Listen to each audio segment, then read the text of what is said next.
38장 목숨 걸고 유비의 아들을 구한 조자룡. 조조의 명령을 받고 와룡강에 다다른 우금은 밭을 갈고 있는 노인에게 제갈공명의 집이 어디인지 물었어요. 노인은 손가락을 들어 언덕 위를 가리키며 말했어요. 바로 저기입니다. 우금이 노인이 가리키는 곳을 가보니 나무가 울창한 숲 한가운데 있는 초가집에서 가늘게 연기가 피어오르고 있었어요. 우금이 중얼거렸어요. 공명의 가족들이 밥을 짓는가 보구나. 우금은 간사하고 사악한 미소를 지으며 숲속 초가집으로 가 문 앞에 서서 소리쳤어요. 공명의 가족들은 나와 목을 바쳐라. 하지만 집안은 쥐죽은 듯 고요했어요. 우금은 다시 한번 소리 질렀지만 집안에서는 아무 소리도 들리지 않았어요. 무언가 이상함을 느낀 우금이 군사들을 시켜 집안을 뒤지게 했어요. 집안의 사람은 한 명도 보이지 않았고 부엌 아궁이에서는 조금씩 식어가는 불씨만 보였어요. 장군님, 사람은커녕 개미 새끼 한 마리 보이지 않습니다. 아궁이에 불씨가 남아있는 것으로 보아 조금 전까지만 해도 사람이 있었던 것 같습니다. 공명의 가족들을 놓쳤다는 생각에 화가 난 우금은 시뻘겋게 달아오른 얼굴로 밭을 매는 노인에게 달려갔어요. 이보시오. 저기 숲속 초가집에 사람이 살지 않았소. 우금의 물음에 노인이 대답했어요. 살았지요. 그런데 오늘 낮에 공명 선생이 보낸 사람이와 가족들을 데리고 떠났습니다. 노인의 대답에 우금이 다시 물었어요. 어디로 간다고 했소? 노인은 고개를 갸우뚱하며 대수롭지 않다는 듯 대답했어요. 그거야 모르지요. 그런데 그 공명 선생이 보낸 사람 말이 미친 개들이 몰려와 떠나는 것이라 했습니다. 당최 무슨 소리인지. 노인은 다시 밭을 갈기 시작했어요. 미친 개라는 말에 우금은 화가 치밀어 올랐어요. 우금은 조조에게 이 사실을 보고했고 조조 또한 화를 참지 못하고 이를 갈았어요. 제갈공명 이놈이 나를 가지고 노는구나. 조조가 주먹을 쥐고 치밀어 오르는 화를 참지 못하자 순유가 단호한 목소리로 말했어요. 장군, 소문에 따르면 유비는 지금 군사와 백성을 거느리고 강릉으로 가고 있다고 합니다. 강릉은 온갖 양식과 물자가 쌓여 있고 적을 방어하기 쉬운 지형이라 형주 땅에서 가장 중요한 곳입니다. 만약 유비가 강릉을 차지하게 된다면 앞으로 그들을 물리치기는 힘들 것이니 어서 유비를 추격해 없애버려야 합니다. 순유의 말에 조조가 매섭게 눈을 뜨고 명령했어요. 말을 잘 타는 군사 5,000명을 뽑아 내일까지 유비를 따라잡으라. 나는 대군을 이끌고 그 뒤를 따르겠다. 같은 시각 유비는 어린 아이들과 나이 많은 노인은 물론 병든 백성들까지 일일이 보살피며 강릉으로 향하고 있었어요. 수만 명의 백성들이 어깨에 짐을 메고 수레를 끌며 줄지어 따라오니 하루 종일 걸어도 4km도 가기 어려웠어요. 가는 길이 점점 더뎌지자 보다 못한 공명이 안타까운 듯 말했어요. 조조의 군사들이 하루에도 몇십 킬로미터를 달려 우리 뒤를 바짝 쫓고 있을 것입니다. 강릉에 도착하면 적을 막을 수 있겠지만 이렇게 가다 조조의 군사들을 만날까 걱정입니다. 걱정스러운 건 유비도 마찬가지였어요. 나도 그것이 걱정이요. 그렇다면 공명이 관우를 데리고 강하의 유기를 찾아가 도움을 청하는 것이 어떻겠소. 유기는 지난번 공명의 지혜로 목숨을 건졌으니 모르는 척하지 않을 것이오. 공명은 고개를 끄덕이며 관우와 함께 강하로 떠났어요. 그렇게 공명과 관우를 보내고 또다시 걸음을 재촉하려는데 맑은 하늘에 갑자기 회오리 바람이 불더니 검은 먹구름이 태양을 가리고 사방이 어두워졌어요. 깜짝 놀란 유비가 미축에게 물었어요. 이것이 도대체 무슨 일이오? 유비의 물음에 미축이 대답했어요. 태양이 빛을 잃은 것은 불길한 징조입니다. 오늘 밤 조조의 군사들이 들어닥칠 듯하니 백성들을 버리고 어서 몸을 피하십시오. 미축의 말에 유비는 얼굴을 찌푸리며 고개를 저었어요. 주인을 잘못 만나 백성들이 고생하는 것도 마음 아픈데 나 혼자 살자고 도망치라니 나는 절대 그리할 수는 없소. 그날 밤 늦은 가을 매섭게 부는 바람이 뼛속까지 시린 스산한 밤이었어요. 유비 일행이 길가에 막사를 치고 잠에 들려는 순간 요란한 함성 소리와 함께 조조의 군사들이 들이닥쳤어요. 이제야 따라잡았다. 이 쥐새끼 같은 놈들. 사방에서 칼과 창이 부딪히는 날카로운 소리가 울려 퍼지고 백성들의 비명소리가 메아리치니 유비 일행이 속수무책으로 당하고 있었어요. 그때 유비의 앞으로 숨을 헐떡거리며 장비가 나타났어요. 형님, 내가 길을 열 테니 내 뒤만 바짝 따라 붙으쇼. 장비가 장팔 사모를 바람개비처럼 휘두르며 앞으로 나아가니 유비는 그 틈을 타 적의 포위망에서 벗어났어요. 그렇게 한참을 도망쳐 적들을 따돌린 유비는 어둠이 걷히고 새벽빛이 밝아올 때쯤에야 겨우 말에서 내려 한숨을 돌릴 수 있었어요. 그런데 유비의 눈앞에 군사 몇백 명만 보일 뿐 백성들뿐 아니라 가족들과 신하들 모두 보이지 않았어요. 유비는 혼자만 살려고 도망친 자신의 모습이 부끄러워 눈물을 흘리며 통곡하기 시작했어요. 그러자 장비가 말했어요. 형님, 내가 형수님들을 구해올 테니 걱정 마시오. 장비는 군사 10여 명을 이끌고 유비의 가족들을 찾아 달려갔어요. 한편 조자룡은 홀로 조조의 진영으로 달려가고 있었어요.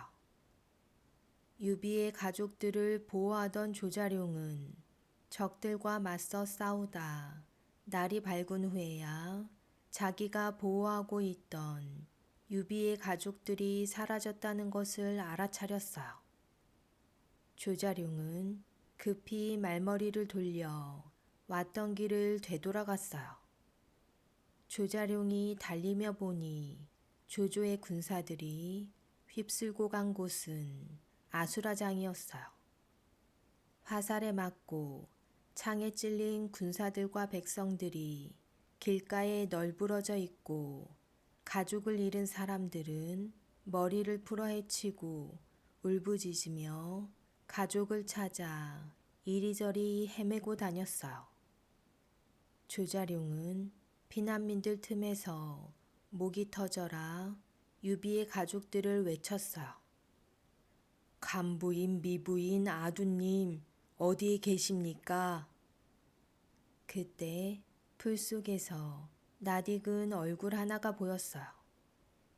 조자룡이 서둘러 달려가 그를 일으켜 보니 그는 다름 아닌 송건이었어요. 송건, 유비 장군님의 가족들을 보지 못했소? 조자룡의 물음에 송건이 힘겹게 대꾸했어요. 두 부인이 수레를 버리고 아두님을 품에 안고 달려가는 것을 보고 내가 구하러 갔으나 적의 창에 맞아 이렇게 되고 말았소. 조자룡은 자신의 말 위에 송건을 태우고 말했어요. 송건 장군은 어서 돌아가 유비 장군님께 내 말을 전해 주시오. 나 조자룡 유비 장군님의 가족을 구하지 못하면 적진의 뼈를 묻을 것이오.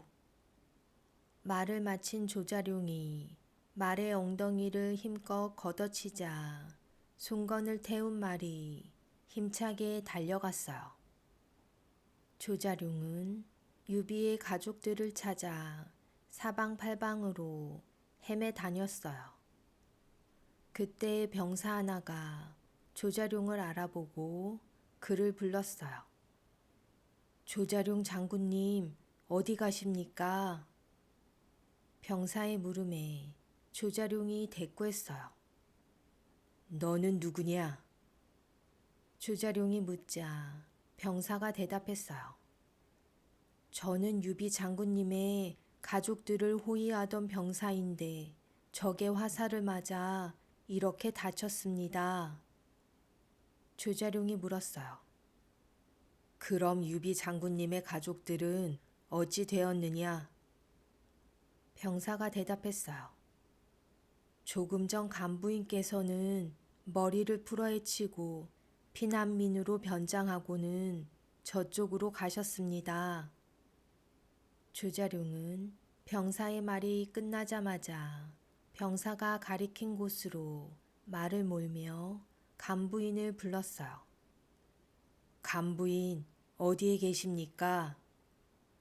그때 피난민들 속에서 간부인이 뛰쳐나왔어요.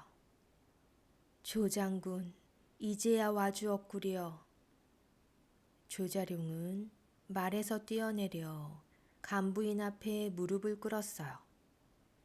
늦게 와 죄송합니다. 그런데 마부인과 아두님은 어디에 계십니까? 간부인이 대답했어요. 함께 도망치다 적을 만나는 바람에 헤어졌소. 그때 피난민들의 비명소리와 울음소리가 울려 퍼지며 조조의 군사들이 모습을 드러냈어요. 조자룡은 간부인을 말 위에 태우고는 한 손으로는 그녀를 부여잡고 다른 한 손으로는 창을 들어 달려드는 적을 무찔렀어요. 아무리 용맹하고 뛰어난 장수 조자룡이지만 간부인을 보호하며 싸우기는 쉽지 않았어요. 조자룡의 칼이 적의 창에 부딪히며 부러져 나가자 조자룡이 당황했어요. 그 순간 천둥 소리만큼 우렁찬 장비의 목소리가 들렸어요. 조장군은 얼른 다리를 건너오라. 조자룡이 고개를 들어보니 다리 건너에 뽀얀 흙먼지 틈에서 기다란 장팔 사물을 들고 우뚝 선 장비가 보였어요. 조장군은 어찌 머뭇거리고 있는가? 내 뒤에 100만 대군이 있으니 걱정 말고 건너오라. 장비의 말이 끝나자마자 조자룡은 단숨에 다리를 건넜어요. 조자룡이 다리를 건너고 보니 100만 대군이 있다고 큰 소리치던 흙먼지 속에는 고작 20여 명의 병사가 말꼬리에 나뭇가지를 묶어 땅바닥을 쓸며 뿌연 흙먼지를 일으키고 있었어요. 장비가 희죽거리며 말했어요. 어떻소? 멀리서 보면 100만 대군이 있다고 해도 믿지 않겠소? 장비가 호탕하게 웃어 보이자 조자룡이 다급하게 외쳤어요. 지금 이럴 때가 아니오. 장군은 간부인을 보살펴 주시오. 나는 미부인과 아두님을 구하러 가겠소. 말을 마친 조자룡은 득달같이 조조의 적진으로 되돌아갔어요. 쏜살같이 달리는 조자룡 앞에 적의 장수 한 명이 등에 칼 한 자루를 매단 채 손에 창을 들고 군사들을 거느리고 있었어요. 조자룡이 중얼거렸어요. 등에 칼을 메고 다니다니 별 희한한 놈 다 보겠네. 조자룡은 적의 장수를 향해 달려가 단번에 그의 목을 치니 그는 찍소리도 못하고 말에서 거꾸러졌어요. 그런데 바닥에 널브러진 그의 등에 매어 있는 칼을 자세히 살펴보니 칼집에 황금으로 청강이라는 두 글자가 새겨져 있었어요. 이것은 쇠를 흙처럼 끊어버린다는 조조의 검 중 하나가 아닌가. 조자룡은 만족스러운 표정으로 그 칼을 자신의 등에 둘러매고 다시 말을 달렸어요. 원래 조조에게는 의청과 청강이라는 두 자루의 검이 있었어요. 의천은 자신이 차고 청강은 부하에게 매게 하고 다닌다는 소문이 있었는데 예기치 못하게 그 청강검이 조자룡의 손에 들어가게 된 것이었어요.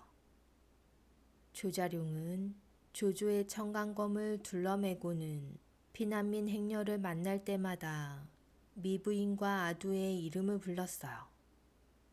그러기를 수십 차례 마침내 미부인과 아두를 본 남자를 만났어요. 남자가 말했어요. 미부인께서는 다리에 창을 맞아 더 이상 걷지 못하고 저쪽 담장 너머 우물가에서 아기를 안고 계셨습니다. 조자룡은 한달음에 남자가 알려준 우물가로 달려갔어요. 남자의 말대로 미부인은 우물가 옆에 있었어요. 미부인은 다리에 피를 흘리며 죽음을 눈앞에 둔 사람처럼 온몸이 축 늘어진 채 온 힘을 다해 아두를 품에 안고 있었어요. 조자룡은 급히 말에서 내려 미부인 앞으로 달려가 땅에 엎드렸어요. 부인, 이제 안심하십시오. 조자룡이 왔습니다. 미부인은 핏기 하나 없이 하얗게 뜬 얼굴로 거친 숨을 몰아쉬며 입을 열었어요. 조장군, 드디어 와주었군요. 모두 다 제 잘못입니다. 어서 말에 오르십시오. 제가 적을 뚫고 모시겠습니다. 나는 다리를 다쳐 말을 탈 수 없습니다. 제가 부축해드리겠습니다. 어서 타십시오. 아닙니다. 나는 이미 늦었습니다. 부디 아두만 데리고 가십시오. 그럴 수 없습니다. 제가 목숨을 걸고 안전하게 모시겠습니다. 어서 타십시오. 아두만 살릴 수 있다면 저는 여한이 없습니다. 그러니 어서 아두를 데리고 이곳을 빠져나가십시오. 미부인은 힘겹게 팔을 들어 품에 안고 있던 아두를 조자룡에게 건네주었어요. 조자룡이 팔을 뻗어 아두를 품에 안자 풍덩하는 소리가 조자룡의 귓가에 울렸어요. 깜짝 놀란 조자룡이 고개를 들어보니 미부인은 이미 우물 안으로 몸을 던져버린 뒤였어요. 눈 깜짝할 사이에 벌어진 일이었어요. 조자룡이 말릴 틈도 없이 미부인이 우물에 스스로 몸을 던져 목숨을 끊고 만 거예요. 미부인! 조자룡이 비명을 지르며 우물 속을 들여다보았지만 컴컴한 우물 속에는 아무것도 보이지 않았어요. 미부인, 어찌 이리 가십니까?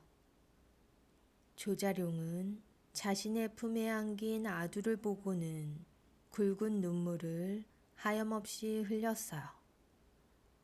아들을 살리려 스스로 목숨을 끊은 어머니의 마음을 아는지 모르는지 아두는 두 눈을 끔뻑이며 조자룡을 쳐다보고 있었어요. 아두님, 답답하시더라도 조금만 참으십시오. 조자룡은 자신의 갑옷에 묶인 끈을 풀어 갑옷을 느슨하게 메고는 아두를 품속 깊이 안았어요. 조자룡의 품에 안긴 아두는 금세 잠이 들었어요. 유비의 아들 아두를 품에 안은 채 달아나는 조자룡의 앞에 조조의 부하장수 장압이 병사들을 이끌고 나타났어요. 저놈을 잡아라. 장압의 명령에 두 장수가 뛰쳐나와 조자룡의 앞을 가로막았어요. 자신의 품에 안겨 새근새근 자고 있는 아두를 본 조자룡의 두 눈이 순식간에 성남 표범처럼 변했어요. 조자룡은 손에 들고 있던 창을 땅에 집어던지고 적의 장수에게서 빼앗은 조조의 청공검을 뽑아들었어요. 조자룡은 청공검을 뻗어 자신을 향해 달려드는 적의 장수들을 차례차례 베어내기 시작했어요.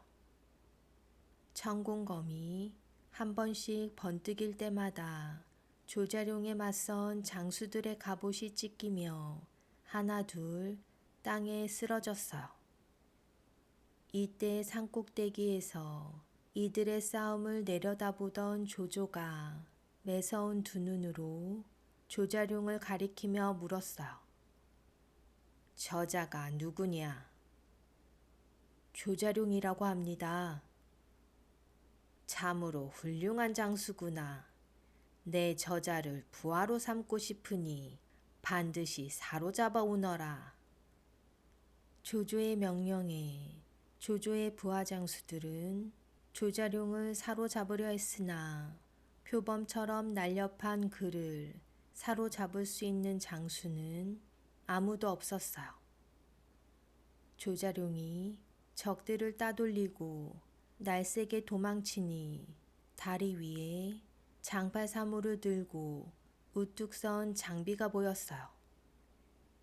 장비 장군, 어서 나를 도와주시오.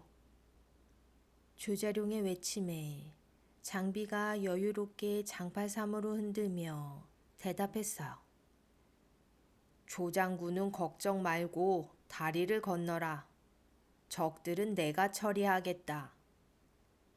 장비는 조자룡이 다리를 건너자 다리 한가운데 우뚝 서서는 두 눈을 부릅뜨고 적들을 향해 큰 소리로 외쳤어요. 나는 장비다. 내 장팔사모에 죽고 싶은 놈은 어서 덤벼라. 장비란 말에 조조의 부하장수들이 일제히 멈춰 섰어요. 장비? 장비는 적의 목을 베는 것을 자기 주머니 속에서 물건을 꺼내듯 한다고 했던 관우의 동생 아니야? 조조의 부하장수들의 얼굴이 순식간에 하얗게 굳었어요. 장비 하나도 걱정스러운데 장비의 뒤로 뿌옇게 날리는 흙먼지를 보니 장비의 병사들 수가 꽤 많아 보였어요. 조조의 부하 장수들은 이러지도 저러지도 못하고 장비가 서 있는 다리 앞에서 멀뚱멀뚱 서 있었어요. 뭘 꾸물거리느냐? 어서 덤벼라. 장비가 또다시 호통치자 조조의 부하장수들은 장비의 기세에 눌려 도망가고 싶었어요. 이때 조조의 부하장수 하우걸이 나섰어요. 하우걸은 모든 병사들이 겁에 질려 쩔쩔맬 때 자신이 장비를 물리친다면 조조에게 큰 상을 받을 수 있을 거라 생각했어요. 하우걸은 머리 위로 창을 빙빙 돌리며 장비에게로 달려들었어요. 그때였어요. 네 이놈! 천둥 소리와도 같은 장비의 호통 소리에 화들짝 놀라 정신을 잃은 하우걸은 말에서 거꾸로 떨어져 머리가 깨지고 말았어요. 안 되겠다. 후퇴하라. 조조의 부하장수가 겁에 질린 채 말을 더듬거리며 후퇴를 명령했어요. 그러자 군사들이 앞다투어 달아나기 시작했어요. 장비는 적들이 도망치자 조조의 군사들이 강을 건너 쳐들어오지 못하게 군사들을 불러 다리를 끊어버렸어요.